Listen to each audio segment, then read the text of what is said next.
What if you had a guide who could tell you how to bridge a gap between who you are today and who you're destined to be?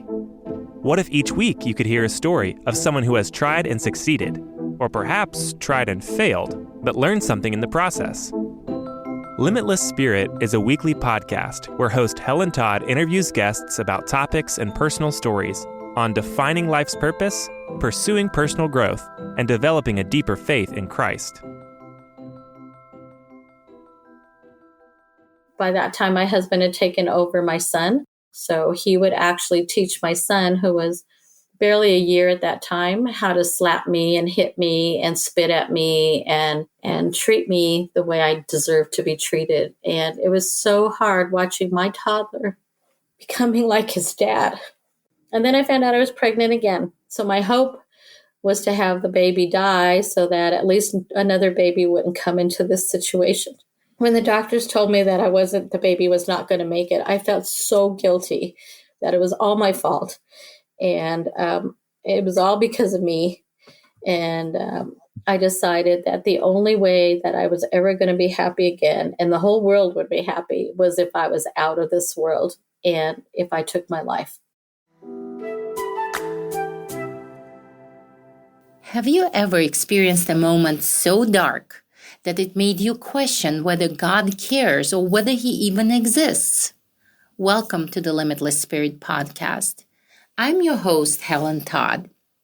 My guest on this episode is Colette Pella, a family support coordinator for a program called Motherwise. She's passionate about helping pregnant women, young mothers, and domestic abuse survivors to survive and thrive through difficult circumstances. Her passion comes from her own personal experience and the testimony of redemption from domestic abuse, alcohol abuse, and severe depression. In our conversation, you will hear how Colette began to witness physical abuse in her home at the age of 4, how she became dependent on alcohol in elementary school, and how God saved her from suicide in the midst of an abusive marriage. I hope you enjoy this episode of the Limitless Spirit Podcast. Hello, Colette. Welcome to the Limitless Spirit Podcast. How are you today?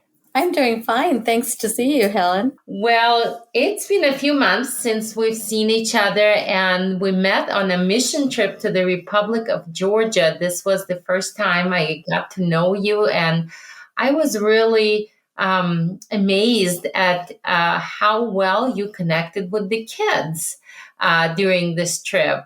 It seemed like they were just drawn to you, and you had this ability to make them excited and curious. And so that, of course, probably stems from your profession, being in social work.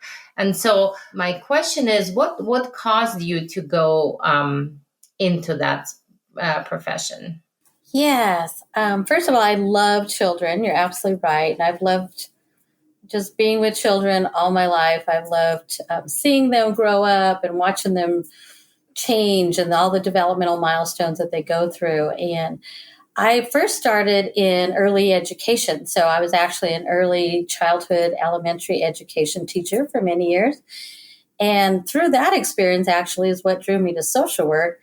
I found out that I love not only spending time with the kids, but also their parents. And when I heard some of their stories and how difficult their life was, I realized that more needed to be done for these families that I was teaching the children.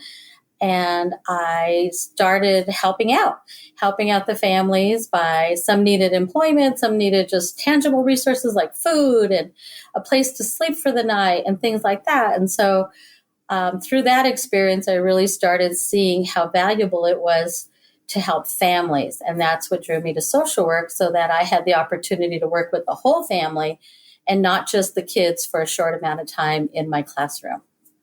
During that mission trip, I got to hear your testimony, and I want us to talk a little about that. But do you think that the painful experiences that you have gone through in your childhood have something to do with that calling in your life? Absolutely, I do. Because I didn't really have that nurturing environment or an adult in my world that really cared for me and could speak into my life positive things, that I really wanted to become that adult for other children. And that's what I did as a teacher and now as a social worker. The importance of that is so important. And currently I'm working with moms, helping them to be better moms, to speak that into their children's lives as well. Well, your story really fits perfectly into our series, Change Lives, Change Lives. So let's talk about your childhood and how you got from where you were then to where you are now. Sure. My childhood was a very difficult one. To back it up, my parents were very young, and they also did not have good nurturing role models for themselves. So it was very difficult when they became parents to really take care of a baby. And so I think that's where it all began for me. And part of my healing journey is really understanding that they were not abusive on purpose, so to speak, but that they just didn't know how to be good parents. And that's what led them to make poor choices that they did. As I said, they were very young when they got married. They both rebelled. Both of their parents did not want them to marry the other one. So it was really a Romeo Juliet kind of start place for them. And so they ran away to get married because they were too young to get married in the state of Colorado. So they actually went to another state to get married. I came a year later. I was born a year later. And at that time, my dad was traveling a lot. So it was just my mom and myself. And again, as a single mom with not a lot of experience, she had a lot of difficulties. And looking backwards in time, again, I think there was a lot of postpartum that she went through that we didn't know anything about back then. And she just suffered silently through it. But I remember her telling stories of even when I was a baby, that it was really hard to get me to stop crying, or so they would feed me all the time. So I was a very chunky baby. I had a lot of bottles. That was the only way to keep me quiet. And as I became a toddler, it was a lot of food and cookies and anything to keep me quiet. So my mom's main role was to keep me quiet. When my dad did come back on the weekends, there was more pressure to keep me quiet because he just wanted a restful weekend. He was out on the road as a salesman.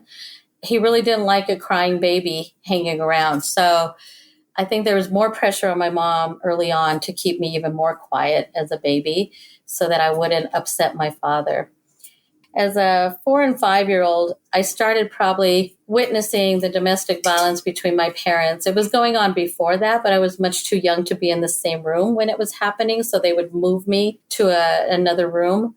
But at 4 and 5, I was moving around and following them because I was very worried about what was happening to my mother.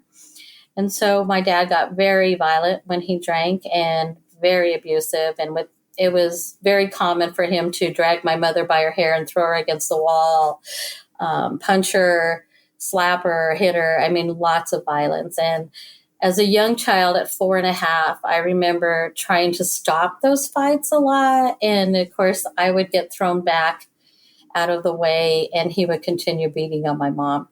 Once it was finished, he would retire. He'd either pass out somewhere in the bedroom or on the couch. And I would go tend to my mother because my mother was either very bloody or beat up or couldn't move. And I remember definitely helping her with not even having any strength as a 4-year-old, but helping her to bed, cleaning up her wounds as much as I could. At 4 years old. At 4 years old. Oh, my goodness. Yes. There was no one else in the house to do it. My baby brother came the following year. And it became my primary responsibility to take care of him. So my mom would feed him and change him. But as I said, she got more and more depressed. And so she had a really hard delivery with him. And I think that really started, again, another bout of postpartum depression for her. But again, undiagnosed. So I remember her, the baby crying and crying and crying. And I would, tell her, Mom, you got to wake up and feed the baby. He's hungry. And this was at 5 now. And my mom would be, I'm too tired. You're going to have to do it. And so I was taught how to make a formula bottle. Back then it was the old pet milk and water, so we didn't have so much mixing and formula to make, but I had to put a tablespoon of Karo syrup. I remember putting a can of the milk in his bottle and mixing it up with water, and that was my job, to get his bottles ready. So while my mom slept, or also started drinking at this time, slept it off, I took care of my brother. So I learned how to change diapers. I learned how to feed him. I learned how to keep him quiet, how to play with him. And I must say, and I confess, and this is probably not a great thing to hear, but I really started to hate my little brother. He complicated my life so much in my mind. And again, as a 5-year-old, I didn't really comprehend all of that. But my only solace was going to school, because then I got out of the house. So in school, I loved it. I loved to play, and I had a good time with the other children. And then I'd have to come home and take care of my brother, because by then my mom was ready to take a nap. And then my dad would come home shortly after and start yelling about something, and he'd end up hitting my mother again. So then it became my job to take care of my brother. I'm assuming your parents were not believers and didn't have faith in their life. No, interesting. My mom was raised in an Assembly of God's church. My dad was raised Catholic. So she actually converted to marry him as a Catholic. And my dad never went to church with us. My mom took us to Catholic church every Sunday, but my dad never did go to church with us. Most of the time he was either drunk or hungover, so he wasn't in a place to go. But the faith for her, that Catholic church of just being close to God and being in a church, was very important to her. So she would take me and then later on my brother to Catholic church every Sunday. So that we were raised in that regards. I was sent to a Catholic school in first grade. And so my mom really wanted us to have a relationship with God. That was very important to her. And I think it paid off much later in life for me. But initially, that was really her hope. And for her, she felt that was going through the Catholic Church at the time. And so eventually you became addicted to alcohol as well. How old were you? Yeah, at age 9, I just started to check out. I was tired of the responsibilities. I was tired of watching my dad beat up my mother. I was tired of crying out to God, because I started praying at that time too for God to change my dad. And I really believed he would. And my dad did not change at the time. And that made me more disillusioned with God. And the alcohol was always in our house, always available, everywhere you could find it. So I just started sneaking a bottle here and a bottle there. And before you know it, I realized why they liked it, because it did take the pain away. It numbed my memories. It numbed my pain. I didn't have to worry about it. By 9, I was starting to get hit by my dad as well, because he did not like how sassy I had become. So he wanted to silence me and make sure I wasn't in trouble. Later on in life is how he put it. And so that was his way of training me to be a good wife, was to be quiet and submissive. So I just drank a lot at 9, and I started smoking cigarettes about that time as well, and just checking out. I didn't want any responsibility. I just became a really wild child, and I really did enjoy the alcohol, and I drank every day at that time. And by the time I was 15, I was an alcoholic. And I absolutely had to have alcohol to make it through the day. I remember hiding vodka in my locker in high school and hiding it in a water bottle where no one would ever search it or find it. But I was just talking to a friend about, I got kicked out of chemistry class in high school because the teacher was afraid that I would drink the alcohol out of the alcohol Bunsen burners that we used. And he was probably right. I would have gotten so desperate at that time. I needed to have a drink of alcohol. So were there any people in your life at that time that tried to help, that noticed that there was a problem? There were a couple of my teachers that were aware that my behavior had changed, because I got very rebellious in class. Because up to that point, school was my safe zone. So anytime I was at school, I felt like I could be good and happy, and at home I really became more rebellious and didn't listen to any of my parents or checked out on my brother as well. He was 5 years younger than me, so that really made him 10 around that time. Then needed a big sister, but I just turned my back on him. I became full of hate at that time. I hated my dad. I hated my mother for not standing up to him and kicking him out. I hated my brother for constantly needing me and needing my attention. I hated myself. I really hated God at that time. I was more mad at God, I think, than anybody else, because I had grown up knowing that God did miracles and he could make things change, and he never did. So I felt very disappointed in him and very angry. And so your teachers, they noticed that, but they were not able to help you. Absolutely. I remember one sitting down with me and telling me that I needed to get help. And at that time, there were no alcohol rehab treatment programs for teenagers. And so I told her, where do I even begin? And she said, I don't know, but let me try to help you. And I remember I was helping her. I was an assistant for her for one of my classes. And I stopped going to her class and I stopped being her assistant because I didn't want to be helped at that time. I liked feeling miserable. I liked the anger and hatred in my heart. And I liked drinking my pain away.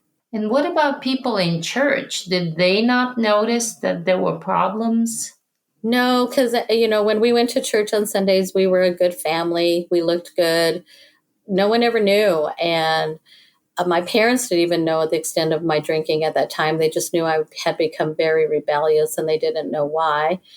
Shortly after that, I met my first husband, and I was 17 when I met him, and he was pretty bad boy on the scene. And I thought he was very attractive because he was so much more badder than I was. And I really needed that. I needed to be around somebody with power. I started gravitating to him because he did have that power. He was starting to get involved with gangs, and he was very working his way up at that time, and really powerful. And so, the power I saw in my dad was always in a violent way, but I thought this power that my then boyfriend had was in a good way, that he could take care of me, he would protect me, and no one could ever hurt me again. And so you got married, but things got worse. Yes. He knew I had an alcohol problem, and he used that a lot. Like, if you want this drink, I remember many times him holding it out in front of me and saying, if you really want this, and this is what you have to do to get it, and would make me do horrible things so that I could have that drink in his hand. And this was my husband, or then boyfriend, protecting me, that I thought. The pressure of living in sin forced me to get married. And I told him, we got to get married because I can't continue living in sin.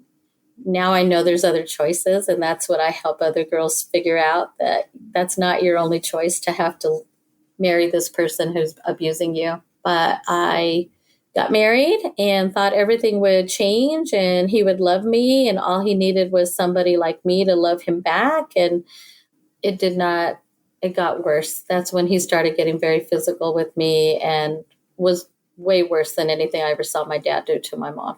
And so what caused you to realize that this is not the right person?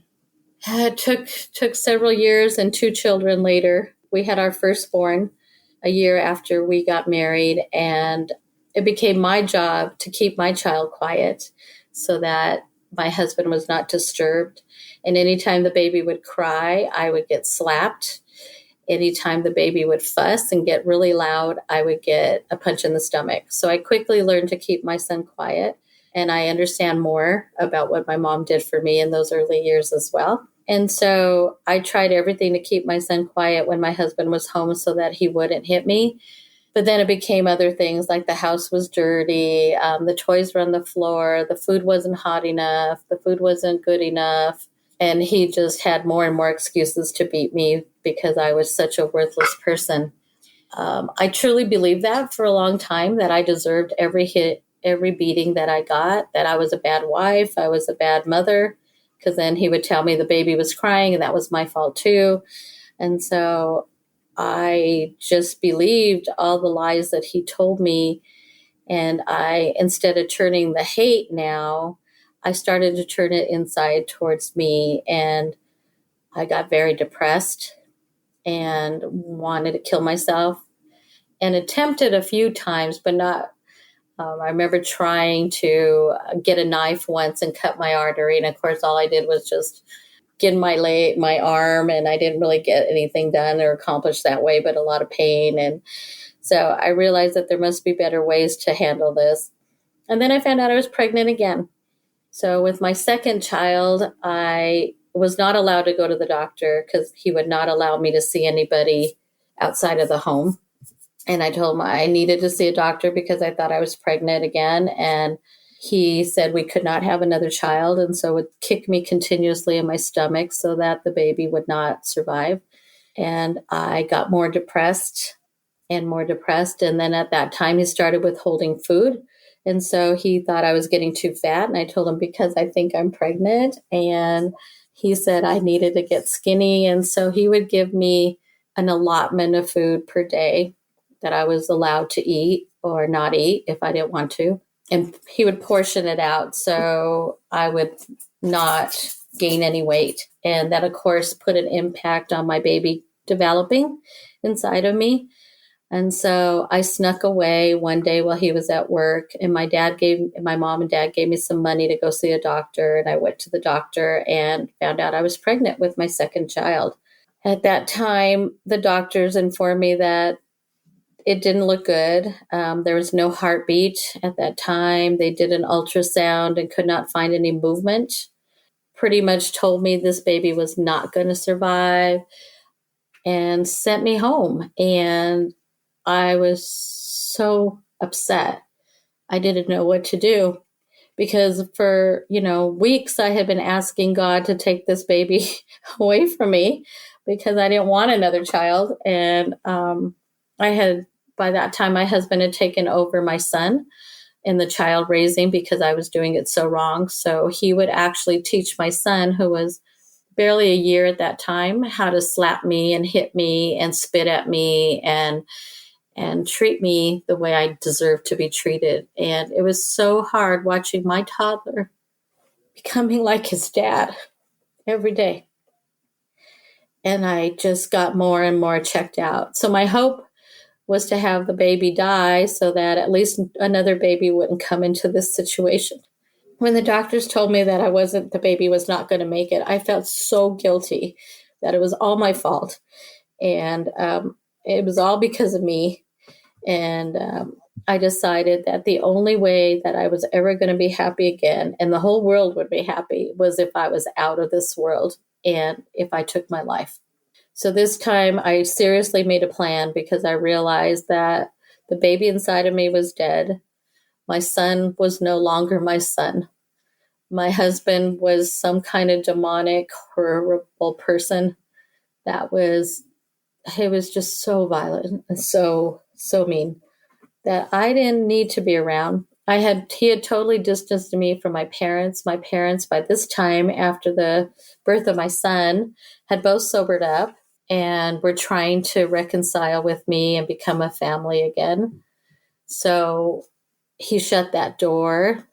My brother, who also was reaching out to me at that time as a teenager, going through his own stuff, needing a big sister to help, he shut that door so that we could not come in contact with each other either. So he isolated me far away from everybody I knew and kept the power and control going. But I really missed my family, especially now. And I needed my family. I realized that they would be better off without me as well, because all they did was worry about my safety every time he would hit me or hurt me. And there was just no good answer except to kill myself. That was the only thing I could find as an answer. So I actually made a really great plan this time. We lived on the top of a bridge by the highways. And I figured if I jumped off that bridge, one of the cars would definitely run me over. So if I even survived that height jump off, I would definitely get killed by the cars constantly in motion down below. So it was a foolproof plan. I really thought it would work. It'd be successful. And I started walking that day, and I remember looking back at my son and seeing how awful it was to hear my husband telling him how to hate and how to be mean and how to be violent. And I realized I had to do this. And I walked over to the bridge, and I remember standing. First, I sat on the edge, just kind of looking at the cars down there below and knowing, yep, this will work. And I remember kind of swinging myself as I was sitting there. And then I started to stand up on the edge of the bridge, getting ready to jump. And I screamed at the top of my lungs, like, nobody loves me and nobody cares. So this is what I got to do. And I remember just as I put my arms back and ready to take the first jump off, I heard an audible voice, very loud and very clear, say, I love you and I care. I knew instantly that was the voice of God. I knew it in my heart. I knew it in my mind. I knew it in my soul. And I remember screaming back out to him and saying, if you are God and you do love me, then you better prove it. And you need to fix this baby inside of me. And if you do that, I will believe that you love me and that you care for me.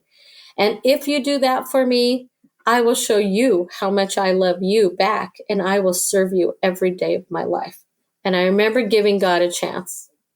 I remember the story of Gideon and fleecing, and I remember thinking that was such a bad thing to do, to tell God what to do. But I needed the proof. I needed something to really say it was worth living another day. And so I got off the bridge, walked slowly back to the house, went inside, and the first thing my husband did was confront me and said, why are you here still? Like he knew my plan, like he knew what was going to happen. And I know that was the enemy. I know that was not him understanding that, because he had no idea what I was going to do. And I remember just shouting back at him and saying, I'm giving God a chance. And I remember going to bed and crying. The next morning, I had a doctor's appointment by chance, went in to see the doctors, and they actually found a heartbeat. They did not know why or how or what was going on. And so I remember them trying 5 fetal monitors because they thought it was a malfunction in their equipment. And they found a strong heartbeat. And then they put me on the ultrasound machine, and they could not believe what they were seeing. And there was a baby moving inside of me. And I knew God fixed my baby. The first thing the doctors told me, however, was, oh, don't get your hopes up. We must have missed something. So this baby is going to be severely deformed. There's not going to be any, there was months without oxygen. The baby's going to have some brain damage, just telling me all these horrible things that were going to happen to this baby. And I remember just looking at them and saying, no, God fixed my baby. There's nothing going to be wrong with this baby. And I had such joy for the first time in my life in so long. This overwhelming peace and joy just came over me. And I know it was God's affirmation that he did love me. My baby girl was born 2 weeks later, very healthy and very perfect on the APGARs, and had no problems at all with her in any regards. And I knew then that God loved me and that he took care of me on that bridge that day so that I could share my story with others who were going through the pain and sorrow that I was going through. That is just the most incredible story. It moved me deeply the first time I heard it, even more so the second time. But, I have this question. Like you were going through such terrible experience, and there was no one who inquired, or checked on you or tried to help in any way. How does this happen? And how do we prevent this from happening? How do we recognize the signs of something like this happening in other person's life? It's a shame. I'm sure you lived in a place that was full of churches and even, the Catholic church that you attended, and no one try to ask questions or do something about it. So what is the answer to this? I love that question, Helen. And I think on a couple of regards, I think, right, as church members and church body, a family, we have to check in on each other. We have to ask more than just, hi, how are you? What's going on? It can't be at this surface level, because I think if anybody would have ever pulled me aside and just asked a few more questions, they would have seen the pain or heard the pain. Even as a child, if any of the nuns, because I told you I went to Catholic school, I went to School of Bruises many times. If any of them would have pulled me over and asked, how did that happen? What's going on in your world? I think that would have been a saving grace for me earlier on. In a high school, instead of my teachers hiding things from me, alcohol especially, he obviously knew I had a problem. He could have very well sent me. And the one that did try, she tried, but she couldn't. I didn't have no trust in adults at that time. I didn't know I could reach out to people. I didn't know they would take care of me. I only knew adults would either hurt you or neglect you, turn a deaf ear to what you were saying. So it didn't even make sense to even give her my story. So I think we have to pay attention to teens as well. When they are moody, and part of that is being a teen, and part of that is life changes, but part of that might be way deeper. And I think it's so important for youth groups and places for teens to gather to talk to each other, because I also did not have friends that I could trust or share anything with either. So I think some of those places for the church, I think, are very important. Know your people. Know the children in your church. Know the teenagers in your church. Get to know them better. Find out more about their families. Help their families. And then I think that's what actually made me, like I said earlier, become a teacher, because I wanted to make sure kids had somebody to listen to them and to speak out for them. That's why I became a social worker and went into child welfare, so that I could be the voice for the children that were being abused and neglected like myself, so that I could be there for the teenagers who needed an adult to say, hey, I care, and I'm not going to let you push me away, and we're going to work on this together. And then now I work with teen moms and older moms to remind them how important it is to pick up your babies, to love them, to nurture them, no matter what. And now I work with domestic violence survivors to help them understand that when they're being treated this way, it's not something they deserve, but it's the other person trying to control them. And prayer is so very important. So I think praying for the families in your church, always just asking God to show you what they need, is so very important. And my last question is, what makes your testimony so powerful, that it wasn't another person that shared the reality of God with you, but God literally reached down and pulled you out of a very dark moment in your life. And so have you had a chance, as you're helping families or individuals in very deeply dark circumstances, to share that reality of Christ who cares and loves and had a lasting impact on them? Absolutely. I've had opportunities to really share my story. A lot of times they don't believe that I've been through anything like what they've been through. And I've been able to share that, yes, I have been there. And the only way I got out of that was by trusting in God to be able to move the mountains that needed to be moved, because programs aren't going to do that. Nothing delivered me from alcohol except God.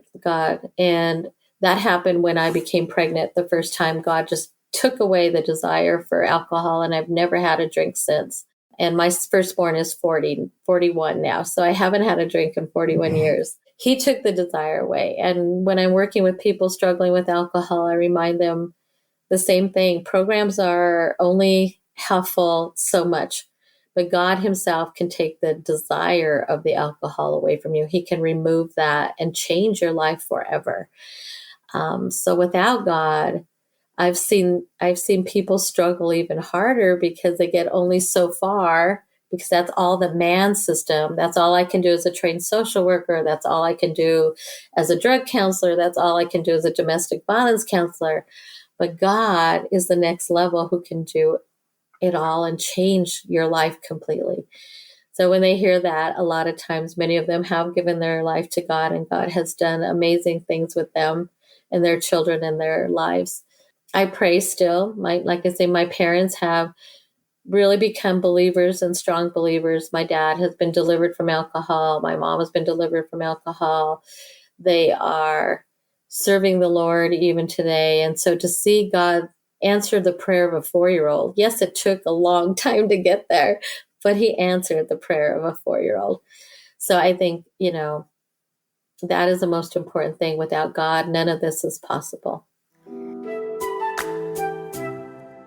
Even if you have not experienced abuse and violence like Colette, but feel alone, separated from God, or perhaps hopeless, I pray Colette's testimony is an encouragement to you today. It reveals the faithfulness of God to save us from our pain and destruction. In her dark moment, God reached down from heaven and spoke to Colette, expressed his love for her, and proved it at the same time. One of the most inspiring parts of her story is how Colette is now using her testimony to support other women and survivors of domestic abuse. Now that her life has been changed, she's using her experience to help change the lives of others. At World Missions Alliance, we believe that changed lives change lives. If you have a testimony of how God changed your life, you're equipped to be a life changer. I encourage you to learn more about what we do at World Missions Alliance by visiting our website, rfwma.org. Send us an email, share your story, and perhaps you discover your place in the Great Commission. Thank you for listening to this episode of the Limitless Spirit Podcast. Until next time, I'm Helen Todd. Limitless Spirit Podcast is produced by World Missions Alliance. We believe that changed lives change lives. If you want to see your life transformed by Christ's love, or if you want to help those who are hurting and hopeless and discover your greater purpose in serving Christ through short-term missionary work, check out our website, rfwma.org, and find out how to get involved.